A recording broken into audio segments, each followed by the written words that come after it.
Hello friends, स्वागत है आप सबका आपका अपना यूट्यूब चैनल अब पढ़ेगा इंडिया में।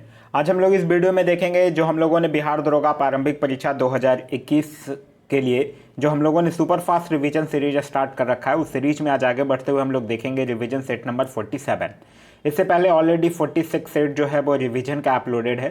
साथ ही साथ ऐसे बहुत सारे सेट्स हैं जो आप लोगों को पूरे डिस्क्रिप्शन के साथ अपलोड किया गया है, वो भी आप जाकर देखिए। आपके आगामी सारी एग्जाम के लिए वो काफ़ी लाभदायक साबित होगा। तो चलिए अब बढ़ते अपने क्वेश्चंस की तरफ। आज का जो हमारा पहला क्वेश्चन है वो यह कह रहा है कि सार्वजनिक पद का अधिकार जो है वो कैसा अधिकार है। तो सार्वजनिक पद का अधिकार जो है वो एक नागरिक अधिकार है। तो इस क्वेश्चन का जो सही आंसर होगा वो होगा ऑप्शन नंबर बी, नागरिक अधिकार। आप लोगों ने पढ़ रखा होगा अनुच्छेद 16। अनुच्छेद 16 यह आपबंधित करता है कि राज्य के अधीन किसी पद पर नियोजन से संबंधित विषयों में सभी नागरिकों के लिए अवसर की समानता होगी। आगे कह रहा है कि विदेश भेजे जाने वाले विभिन्न संसदीय प्रतिनिधि मंडलों के लिए व्यक्तियों का नामांकन जो है वो निम्नलिखित में से कौन करता है। तो यह कौन करता है? यह करता है लोकसभा अध्यक्ष। तो इस क्वेश्चन का जो सही आंसर होगा वो होगा ऑप्शन नंबर डी, लोकसभा अध्यक्ष। लोकसभा अध्यक्ष से याद रखिएगा, लोकसभा का अध्यक्ष जो है वो भारतीय संसदीय समूह का पदेन अध्यक्ष होता है। नेक्स्ट कह रहे हैं निम्न में से किसे संसद सदस्य ना होते हुए भी संसद को संबोधित करने का अधिकार प्राप्त है। यह बात कर रहा है महान्यायवादी यानी भारत की अटॉर्नी जनरल की। तो इस क्वेश्चन का जो सही आंसर होगा वो होगा ऑप्शन नंबर बी, और भारतीय संविधान के अनुच्छेद 76 में अटॉर्नी जनरल का वर्णन किया गया है। नेक्स्ट क्वेश्चन है क्वेश्चन नंबर 4। कह रहा संविधान सभा के प्रारूप समिति के अध्यक्ष कौन थे। तो संविधान सभा के प्रारूप समिति के अध्यक्ष थे डॉक्टर भीमराव अंबेडकर। तो इस क्वेश्चन का सही आंसर होगा option number C, doctor Bhimrao Ambedkar. वहीं राजेंद्र प्रसाद की बात करते हैं तो राजेंद्र प्रसाद से याद रखिएगा, यह संचालन समिति और राष्ट्र ध्वज संबंधित तदर्थ समिति के अध्यक्ष थे। वहीं जवाहरलाल नेहरू की अगर बात करते हैं तो जवाहरलाल नेहरू से याद रखिएगा, यह संघीय संविधान समिति और संघ शक्ति समिति के अध्यक्ष थे।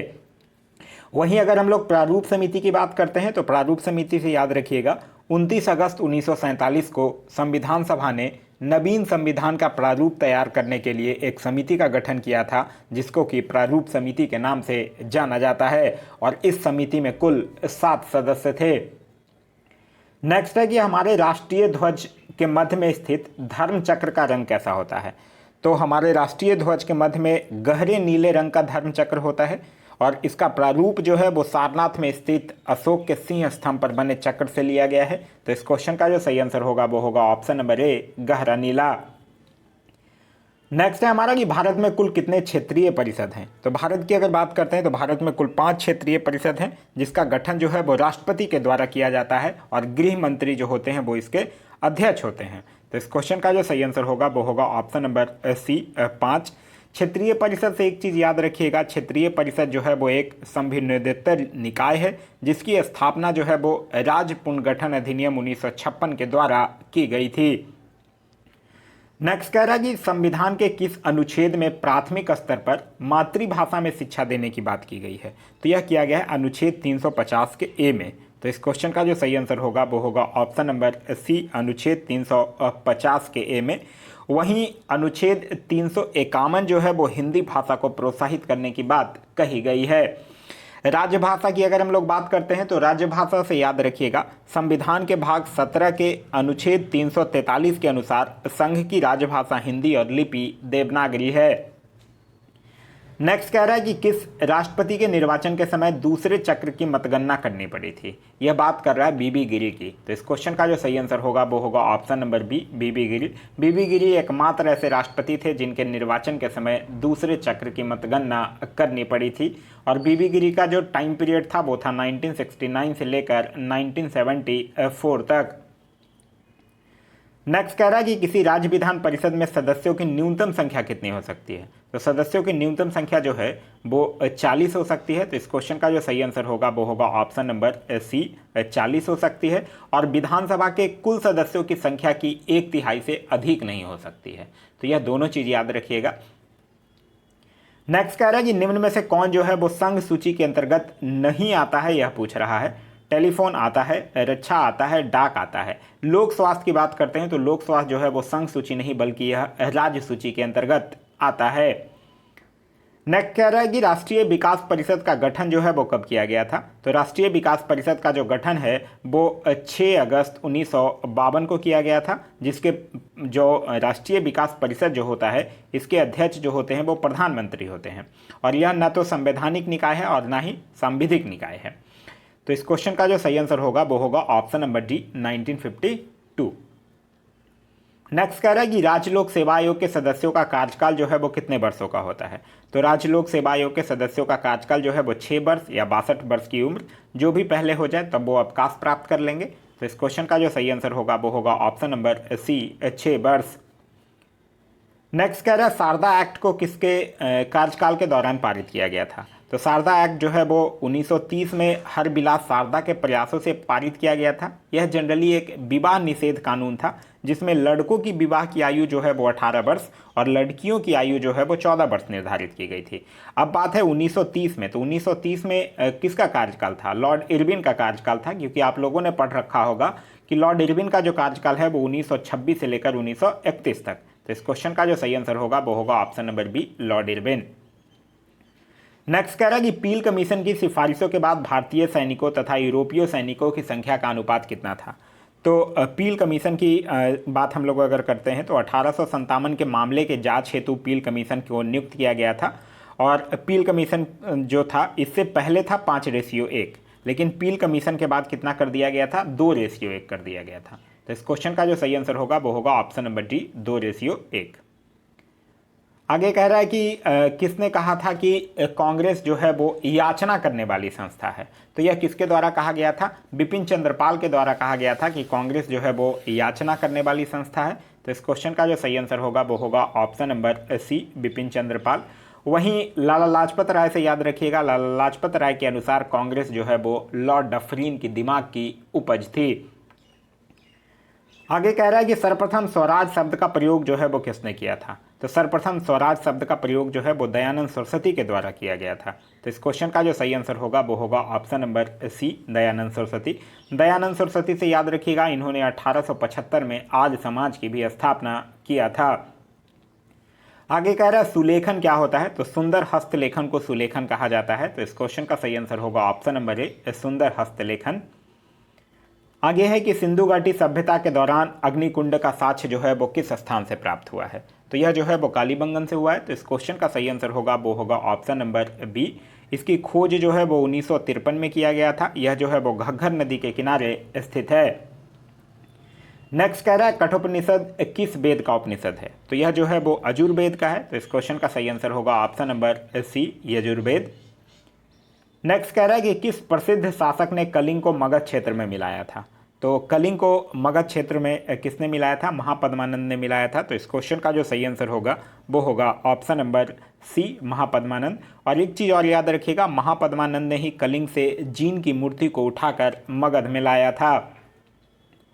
नेक्स्ट कह रहा है कि किस अभिलेख में गौतमी पुत्र सातकर्णी की विजय का उल्लेख किया गया है। तो यह कौन से अभिलेख में किया गया है? नासिक अभिलेख में किया गया है। तो इस क्वेश्चन का जो सही आंसर होगा वो होगा ऑप्शन नंबर ए नासिक अभिलेख में। नेक्स्ट कह रहा है जिल ए इलाही। जिल ए इलाही का मतलब होता है जो ईश्वर का रिप्रेजेंटेटिव है, ईश्वर का प्रतिनिधि है, वो किस प्रसिद्ध शासक ने धारण किया था। तो जिल ए इलाही जो धारण किया था वो बलबन ने धारण किया था। तो इस क्वेश्चन का जो सही आंसर होगा वो होगा ऑप्शन नंबर सी बलबन ने धारण किया था। नेक्स्ट कह रहा है मजहरनामा की घोषणा जो है वो अकबर ने किस वर्ष की थी। तो मजहरनामा की घोषणा जो है वो अकबर 1579 में किया था, और मजहरनामा के द्वारा ही अकबर जो है वो स्वयं को धर्म के मामले में सर्वोच्च बना लिया था। तो इस क्वेश्चन का जो सही आंसर होगा वो होगा ऑप्शन नंबर बी 1579 में। नेक्स्ट कह रहा है कि किस देश के सहयोग से राजा महेंद्र प्रताप ने काबुल में अंतरिम सरकार की स्थापना की थी। तो काबुल में अंतरिम सरकार की स्थापना जो है वो जर्मनी के सहयोग से किया था। तो इस क्वेश्चन का जो सही आंसर होगा वो होगा ऑप्शन नंबर बी जर्मनी के सहयोग से। नेक्स्ट कह रहा है प्रथम बार अलग पाकिस्तान के निर्माण का प्रस्ताव जो है वो कब पारित किया गया था। तो यह कब पारित किया गया था? 1940 में पारित किया गया था। तो इस क्वेश्चन का जो सही आंसर होगा वो होगा ऑप्शन नंबर ए 1940 में। जो मुस्लिम लीग है वो लाहौर अधिवेशन जो 1940 में हुआ था, उसी में पहली बार अलग पाकिस्तान के निर्माण का प्रस्ताव जो है वो पारित किया था।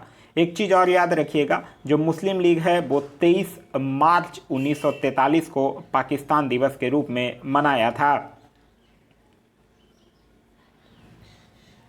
नेक्स्ट कह रहा है केंद्रीय औद्योगिक सुरक्षा बल की स्थापना जो है वो किस वर्ष की गई थी।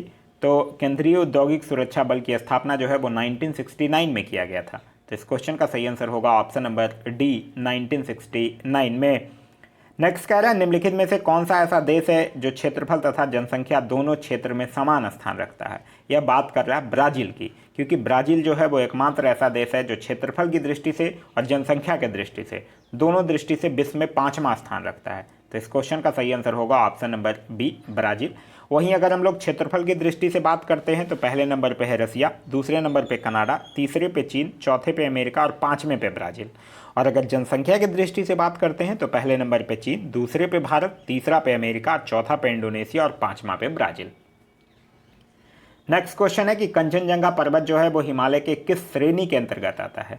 तो कंचनजंगा हो गया, नंगा पर्वत, नंदा देवी, कामेट, ये सब जो है वो बृहद हिमालय जिसको कि हिमाद्री कहते हैं उसके अंतर्गत आता है। तो इस क्वेश्चन का सही आंसर होगा ऑप्शन नंबर बी, बृहद हिमालय या हिमाद्री।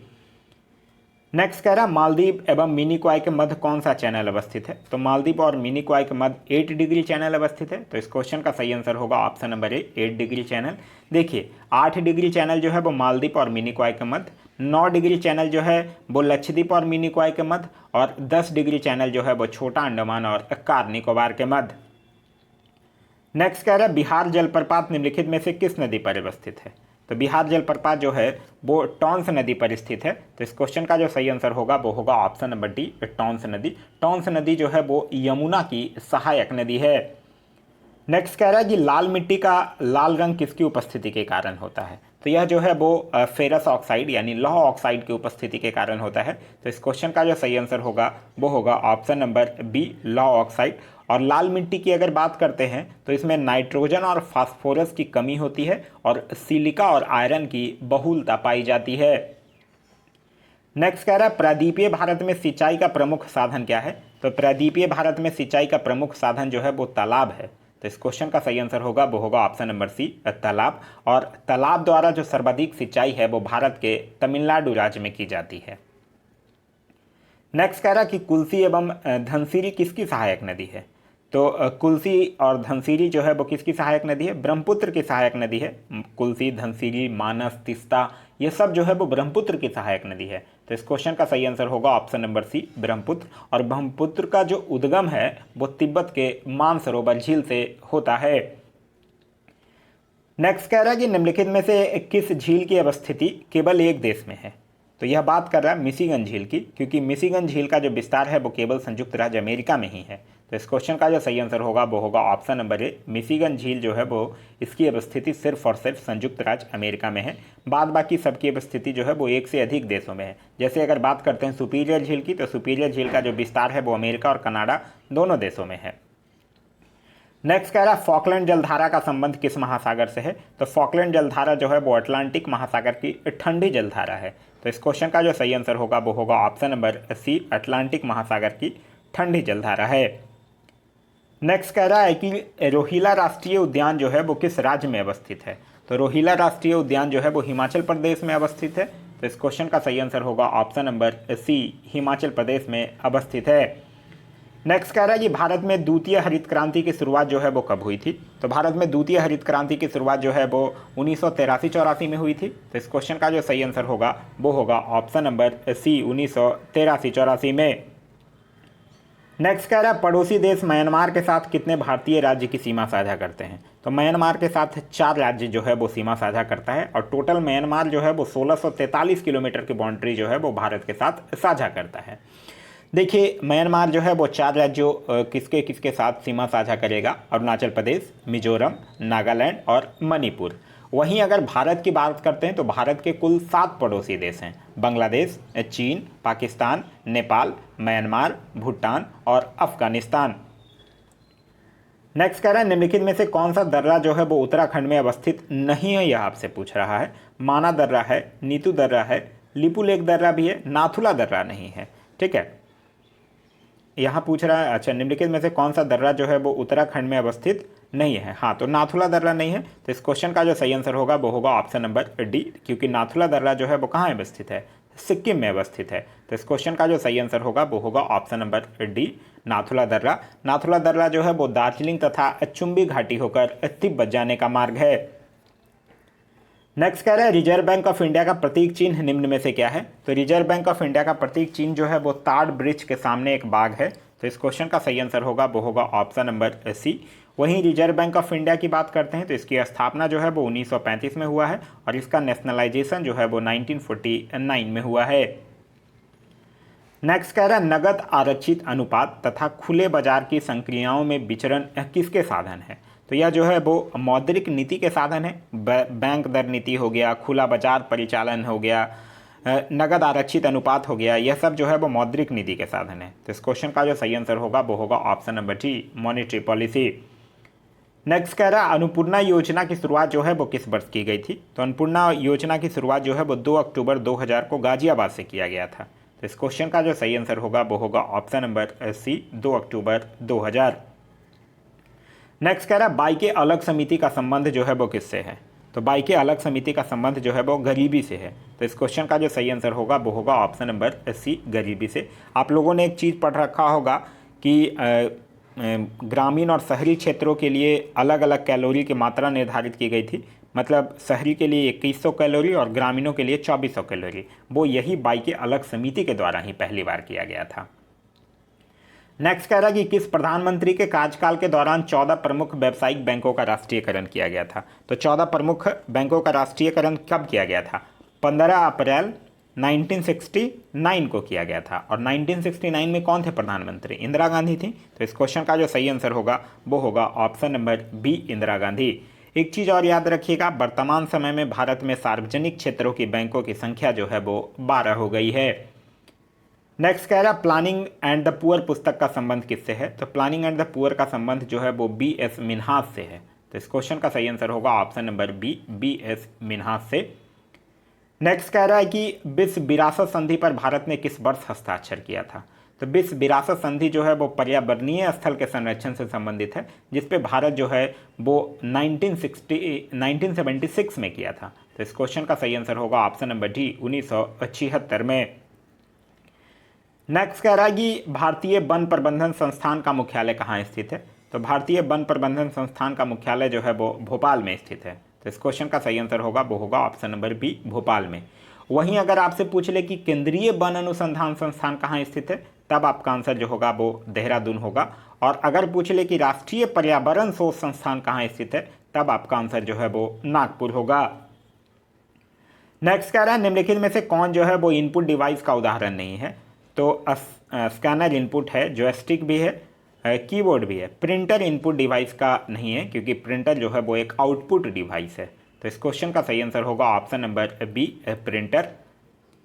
नेक्स्ट कह रहा है निम्न में से किसका संबंध जो है वो ग्रीन हाउस गैसों के उत्सर्जन में कटौती से है। यह बात कर रहा है क्योटो प्रोटोकॉल की। तो इस क्वेश्चन का जो सही आंसर होगा वो होगा option number C, Kyoto protocol का संबंध जो है वो ग्रीन हाउस गैसों के उत्सर्जन में कटौती से है, जो कि 1997 में इस प्रोटोकॉल का आयोजन जो है वो जापान के क्योटो शहर में किया गया था। नेक्स्ट कह रहा है भारत में गुणवत्ता के दृष्टिकोण से एक मार्क एक्ट जो है वो कब लागू किया गया था। तो एक मार्क एक्ट जो है वो 8 मई 1937 को लागू किया गया था। तो इस क्वेश्चन का जो सही आंसर होगा वो होगा ऑप्शन नंबर ए, 1937 को लागू किया गया था। और फिर आगे जाकर 1986 में इसका संशोधन भी किया गया है। नेक्स्ट कह रहा है हाल ही में किस भारतीय पहलवान ने 65 किलोग्राम वर्ग में विश्व में नंबर 1 रैंकिंग हासिल किया है। यह किया है बजरंग पुनिया ने। तो इस क्वेश्चन का सही आंसर होगा option number B, Bajrang Punia ने। नेक्स्ट कह रहा है हाल ही में किस देश ने अंतरिक्ष में अपना पहला सैन्य अभ्यास शुरू किया है। तो अंतरिक्ष में अपना पहला सैन्य अभ्यास जो है वो फ्रांस के द्वारा शुरू किया गया है। तो इस क्वेश्चन का सही आंसर होगा ऑप्शन नंबर बी, फ्रांस के। फ्रांस की राजधानी है पेरिस, यहाँ के राष्ट्रपति का नाम है इमैनुअल मैक्रोन। नेक्स्ट कह रहा है 10 मार्च 2021 को किस स्कॉर्पियन पनडुब्बी को भारतीय नौसेना में शामिल किया गया है। तो यह किया गया INS करंज को। तो इस क्वेश्चन का सही आंसर होगा वो होगा ऑप्शन नंबर ए, INS करंज को।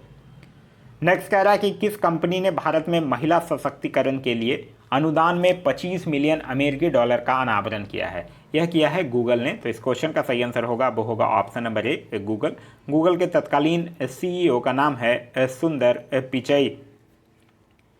नेक्स्ट कह रहा है कि हाल ही में जारी किए गए ग्लोबल जेंडर गैप रिपोर्ट 2021 में भारत का स्थान क्या है? तो इसमें भारत का स्थान जो है वो 140 है। तो इस क्वेश्चन का सही आंसर होगा वो होगा ऑप्शन नंबर डी 140। और यह जो है वो वर्ल्ड इकोनॉमिक फोरम के द्वारा जारी किया जाता है और इसमें पहले स्थान पर है आइसलैंड। नेक्स्ट कह रहा है कि 7 मार्च 2021 को एक हेलीकॉप्टर दुर्घटना में अरबपति ओलिवियर डेसॉल्ट का निधन हो गया है। वह किस देश के संसद के सदस्य थे? डेसॉल्ट आप लोग एक नाम सुने होंगे। डेसॉल्ट क्या है? राफेल बनाने वाली कंपनी है। इस क्वेश्चन का जो सही आंसर हो कहाँ की थी? फ्रांस की। तो यानी ये फ्रांस के ही संसद के सदस्य होंगे। तो इस क्वेश्चन का जो सही आंसर होगा वो होगा option number C France. Next कह रहा है राज्यसभा और लोकसभा टीवी का विलय करके एक संयुक्त चैनल शुरू किया गया है, जिसका नाम क्या है? तो उसका नाम है संसद टीवी। तो इस क्वेश्चन का जो सही आंसर होगा वो होगा ऑप्शन नंबर बी संसद टीवी। आप लोगों को कमेंट करके बताना है कि संसद टीवी के सीईओ कौन है। ठीक है, मैं क्वेश्चन फिर से रिपीट कर रहा हूँ, संसद टीवी के सीईओ कौन बने हैं ये आपको कमेंट करके बताना है। नेक्स्ट कह रहा है निम्न में से कौन सा शहर जो है वो ईज ऑफ लिविंग 2020 की सूची में पहले स्थान पर है? तो यह है बेंगलुरु। तो इस क्वेश्चन का जो सही आंसर होगा वो होगा option number B Bengaluru. Next कह रहा हाल ही में किस केंद्रीय मंत्रालय ने कैच द रेन अभियान की शुरुआत की है? तो यह किया है केंद्रीय जल शक्ति मंत्रालय ने। तो इस क्वेश्चन का सही आंसर होगा ऑप्शन नंबर सी जल शक्ति मंत्रालय। और अभी जल शक्ति जो मंत्री हैं उनका नाम है गजेंद्र सिंह शेखावत। नेक्स्ट कह रहा है चुनाव आयोग ने पश्चिम बंगाल विधानसभा चुनाव को कितने चरण में कराया है? तो कितने चरण में यह कराया है? टोटल 8 चरण में कराया है। तो इस क्वेश्चन का जो सही आंसर होगा वो होगा ऑप्शन नंबर डी 8 चरण में। और यह जो है वो राज्यों में अब तक का सबसे लंबा चुनाव हुआ है। नेक्स्ट कह रहा है हाल ही में किस राज्य ने प्लास्टिक कचरे से निर्मित पहली सड़क का निर्माण किया है? तो ये किसने किया है? त्रिपुरा सरकार ने किया है। तो इस क्वेश्चन का सही आंसर होगा option number B Tripura. Tripura का राजधानी जो है वो अगरतला है। और यह जो है वो इसका मुख्य उद्देश्य था कि प्लास्टिक कचरे को कम करना और पर्यावरण को प्लास्टिक मुक्त बनाना है। नेक्स्ट कह रहा हाल ही में राज्यसभा में विपक्ष नेता के रूप में किसे नामित किया गया है? तो यह किया गया है मल्लिकार्जुन खड़गे को। तो इस क्वेश्चन का जो सही आंसर होगा वो होगा ऑप्शन नंबर ए मल्लिकार्जुन खड़गे। नेक्स्ट है हमारा कि किस राज्य सरकार ने हाल ही में कोविड-19 वॉरियर मेमोरियल के निर्माण की घोषणा किया है? तो यह किया है उड़ीसा सरकार ने। तो इस क्वेश्चन का जो सही आंसर होगा वो होगा ऑप्शन नंबर बी उड़ीसा सरकार ने। उड़ीसा सरकार की कुछ योजनाएं भी याद रखिएगा, जैसे कि गरिमा योजना, निर्माण कुसुम योजना, बलराम योजना, यह सब जो है वो उड़ीसा सरकार की योजनाएं हैं। नेक्स्ट कह रहा है कि किस केंद्रीय मंत्री ने हाल ही में ई छावनी पोर्टल लॉन्च किया है? तो ई छावनी पोर्टल जो है वो राजनाथ सिंह के द्वारा लॉन्च किया गया है। तो इस क्वेश्चन का जो सही आंसर होगा वो होगा option number B Rajnath Singh. Next कह रहा है बी विल श्योरली सस्टेन पुस्तक के लेखक कौन है? तो बी विल श्योरली सस्टेन पुस्तक के लेखक हैं अभिजीता गुप्ता। नेक्स्ट कह रहा है हाल ही में किस राज्य सरकार ने काला नमक चावल महोत्सव का शुभारंभ किया है? तो यह किया है उत्तर प्रदेश सरकार ने। तो इस क्वेश्चन का जो सही आंसर होगा वो होगा ऑप्शन नंबर सी उत्तर प्रदेश सरकार ने। नेक्स्ट कह रहा है हाल ही में किसे हिंदी भाषा के लिए साहित्य अकादमी पुरस्कार 2020 से सम्मानित किया गया है? तो यह किया गया है उनका नाम है अनामिका। तो इस क्वेश्चन का जो सही आंसर होगा वो होगा ऑप्शन नंबर ए अनामिका। और इनको टोकरी में दिबंध पुस्तक के लिए यह पुरस्कार दिया गया है। नेक्स्ट कह रहा है एस्टोनिया की पहली महिला प्रधानमंत्री कौन बनी है? तो एस्टोनिया की पहली महिला प्रधानमंत्री बनी है काजा कलास।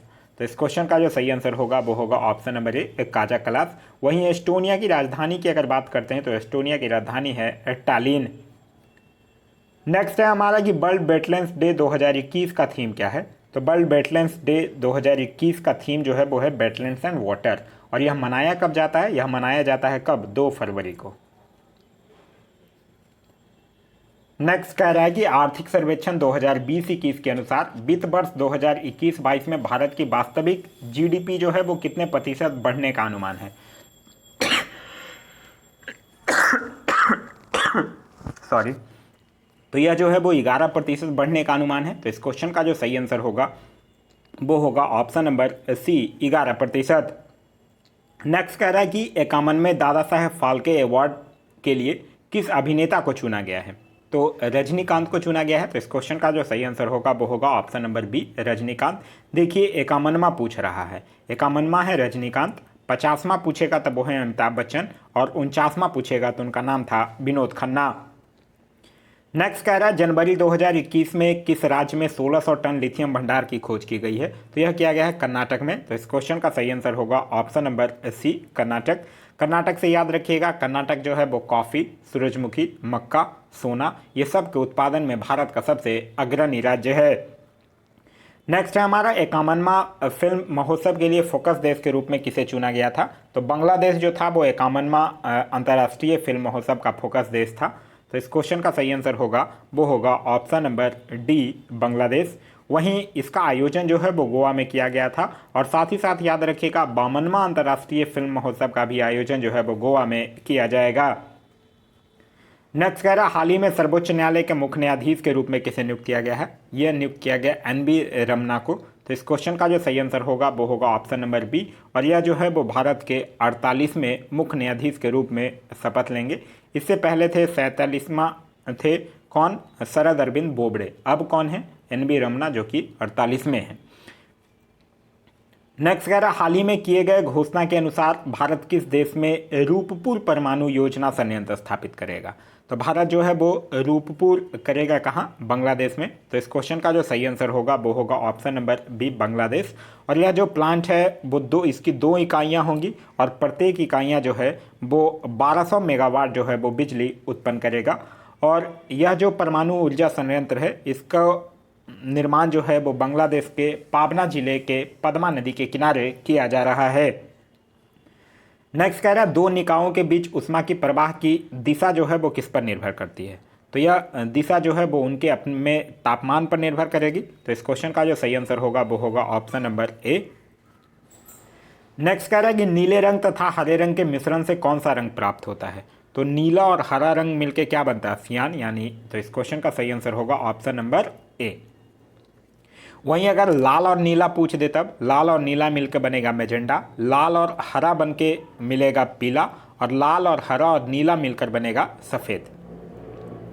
नेक्स्ट कह रहा है ध्वनि ऊर्जा का विद्युत ऊर्जा में परिवर्तन किसके माध्यम से किया जाता है। तो यह किया जाता है माइक्रोफोन के द्वारा। तो इस क्वेश्चन का जो सही आंसर होगा वो होगा ऑप्शन नंबर सी माइक्रोफोन के द्वारा। नेक्स्ट कह रहा है कि निम्नलिखित में से कौन जो है वो आभासी बल का उदाहरण है। तो आभासी बल का उदाहरण कौन है यहाँ पे, अपकेंद्रीय बल है। तो इस क्वेश्चन का सही आंसर होगा वो होगा ऑप्शन नंबर बी अपकेंद्रीय बल। नेक्स्ट कह रहा है विद्युत चालकता की यूनिट क्या है। तो विद्युत चालकता की यूनिट है महो। तो इस क्वेश्चन का सही आंसर होगा ऑप्शन नंबर ए। नेक्स्ट कह रहा है जब शुद्ध जल में डिटर्जेंट डाला जाता है तो पृष्ठ तनाव पर क्या प्रभाव पड़ता है। तो पृष्ठ तनाव क्या होता है, घट जाता है। तो इस क्वेश्चन का सही आंसर होगा ऑप्शन नंबर बी। नेक्स्ट कह रहा है निम्नलिखित में से कौन सी धातु जो है वो जल के साथ अभिक्रिया करके हाइड्रोजन उत्पन्न नहीं करती है, यह पूछ रहा है। तो कौन नहीं करती है, कैंडियम नहीं करती है। तो इस क्वेश्चन का जो सही आंसर होगा वो होगा ऑप्शन नंबर बी कैंडियम। देखिए एक्चुअली होता क्या है, जो सभी क्षारीय धातु हैं वो जल से क्रिया करके हाइड्रोजन उत्पन्न करती है, क्योंकि उसका जो आयनन विभव होता है वो हाइड्रोजन से अधिक होता है। लेकिन कैंडियम का जो आयनन विभव है वो कम होता है और इसके कारण यह जल से हाइड्रोजन को विस्थापित नहीं कर पाता है। नेक्स्ट कह रहा है निम्नलिखित में से किसे भूरा कोयला कहा जाता है। तो भूरा कोयला कहा जाता है लिग्नाइट को। इस क्वेश्चन का सही आंसर होगा ऑप्शन नंबर सी। आगे कह रहा है कि किस कारण फिटकरी जो है वो रक्त शराब को रोकने में सहायक होती है। तो यह जो है वो स्कंदन के कारण होती है। तो इस क्वेश्चन का सही आंसर होगा ऑप्शन नंबर सी स्कंदन। वहीं याद रखिएगा फिटकरी का जो रासायनिक नाम होता है वो होता है पोटेशियम एल्युमिनियम सल्फेट। आगे कह रहा है कि जल गैस निम्नलिखित में से किसका मिश्रण है। तो जल गैस जो है वो कार्बन मोनोऑक्साइड और हाइड्रोजन गैस का मतलब CO+H2 का मिश्रण है। तो इस क्वेश्चन का सही आंसर होगा ऑप्शन नंबर बी। आगे कह रहा है रेयन का निर्माण जो है वो निम्न में से किससे किया जाता है। तो रेयन का निर्माण जो है वो सेलुलोज से किया जाता है। तो इस क्वेश्चन का जो सही आंसर होगा वो होगा ऑप्शन नंबर डी सेलुलोज से किया जाता है। नेक्स्ट है हमारा मोनोजाइट में निम्न में से कौन सा खनिज पाया जाता है। तो मोनोजाइट में थोरियम खनिज पाया जाता है। तो इस क्वेश्चन का सही आंसर होगा option number A thorium. Next कह रहा है रेडियो सक्रियता निम्न में से किसका प्रमुख गुण है। तो रेडियो सक्रियता जो है वो नाभिक का प्रमुख गुण है। रेडियो सक्रियता एक ऐसा प्रक्रिया है जिसमें एक अस्थिर परमाणु जो है वो अपने नाभिक से आयनकारी विकिरण के रूप में ऊर्जा उत्सर्जित करता है। तो इस क्वेश्चन का जो सही आंसर होगा वो होगा ऑप्शन नंबर ए, नाभिक। वहीं रेडियो सक्रियता से याद रखिएगा, रेडियो सक्रियता की जो खोज है वो हेनरी बेकुरेल के द्वारा किया गया था। नेक्स्ट कह रहा है वनस्पति घी के औद्योगिक उत्पादन में कौन सा विधि जो है वो प्रयोग में लाया जाता है। तो अपचयन लाया जाता है। तो इस क्वेश्चन का सही आंसर होगा ऑप्शन नंबर बी, अपचयन। आगे कह रहा है निम्नलिखित में से किस विटामिन का संश्लेषण जो है वो यकृत द्वारा किया जाता है। तो यकृत जो है वो विटामिन ए का बहुत ही कम समय के लिए संचयन भी करता है। तो इस क्वेश्चन का सही आंसर होगा option number A, vitamin A. Vitamin A का जो केमिकल नाम है वो है रेटिनॉल। नेक्स्ट कह रहा है कि भ्रूण की अपरा कोशिका किस में सहायक होती है। तो यह जो है वो उत्सर्जन में सहायक होती है। तो इस क्वेश्चन का सही आंसर होगा ऑप्शन नंबर सी, उत्सर्जन में। नेक्स्ट कह रहा है यूनिवर्सल डोनर मतलब सार्वत्रिक रक्तदाता वो लोग हैं जिनका रुधिर वर्ग होता है। तो जिनका रुधिर वर्ग ओ होता है उनको सर्वदाता कहा जाता है।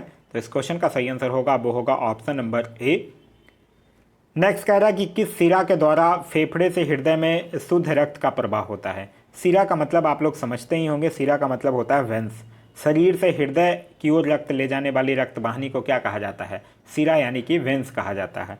और यहाँ क्वेश्चन में पूछ रहा है कि किस सिरा के द्वारा फेफड़े से हृदय में शुद्ध रक्त का प्रवाह होता है। तो यह होता है फुफ्फुस सिरा से। तो इस क्वेश्चन का सही आंसर होगा ऑप्शन नंबर सी।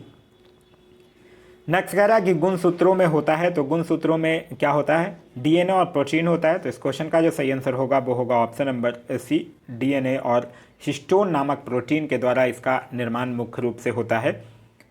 नेक्स्ट कह रहा है कालाजार नामक रोग जो है वो किसके द्वारा संचारित होता है। तो कालाजार जो है वो सिक्ता मच्छी यानी सैंडी फ्लाई के द्वारा संचारित होता है। तो इस क्वेश्चन का जो सही आंसर होगा वो होगा ऑप्शन नंबर सी, सिक्ता मक्खी यानी कि सैंडी फ्लाई।